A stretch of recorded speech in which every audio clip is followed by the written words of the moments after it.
কি এরকম ফুলকো লুচি খেতে ইচ্ছা করছে? না বানালে তো খাওয়া যাবে না।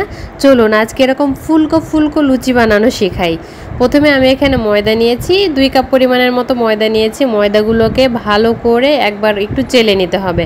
না চাললেও কিন্তু খুব বেশি সমস্যা নেই। তো যাই হোক, ময়দাটা খুব ভালোভাবে আমি চেলে নিয়েছি। তারপর এখানে স্বাদ মতো লবণ দিয়ে দিলাম।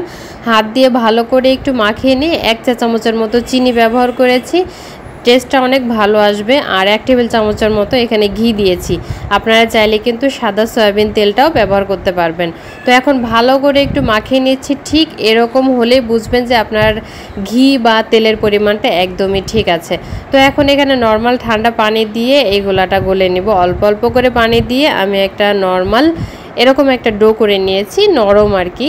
তো আধা ঘন্টার জন্য রেখে দিয়েছিলাম। তারপর এরকম ছোট ছোট বলের মতো নিয়ে তারপর এরকম আমি বেলে নিয়েছি লুচির আকারে আর কি। যাই হোক, গোল হোক আর বেঁকা হোক তেরা হোক যাই হোক, হয়েছে একটা। তারপর এখানে তেল গরম করে লুচিগুলো এক এক করে ছেড়ে দিব আর হালকা করে এরকম একটু চাপ দিয়ে উপরে তেল দিয়ে দিলেই দেখবেন লুচিগুলো মোটামুটি ফুলে উঠেছে। সবগুলা কিন্তু ফুলবে না, তবে হ্যাঁ কিছু ফুলবে আবার কিছু ফুলবে না। যাই হোক, সব লুচিগুলো আমি ভেজে নিয়েছি আর সব লুচিগুলো কিন্তু এরকম ফুলকো হয়নি।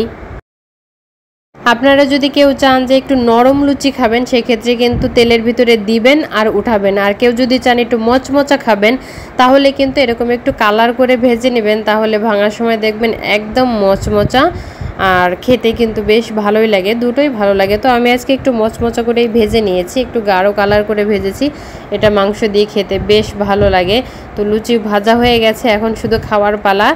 ভিডিওটি ভালো লাগলে অবশ্যই লাইক, শেয়ার ও কমেন্ট করতে ভুলবেন না। আজকের মতো এখানেই বিদায় নিচ্ছি। সবাই ভালো থাকবেন আর আমাদের জন্য দোয়া রাখবেন।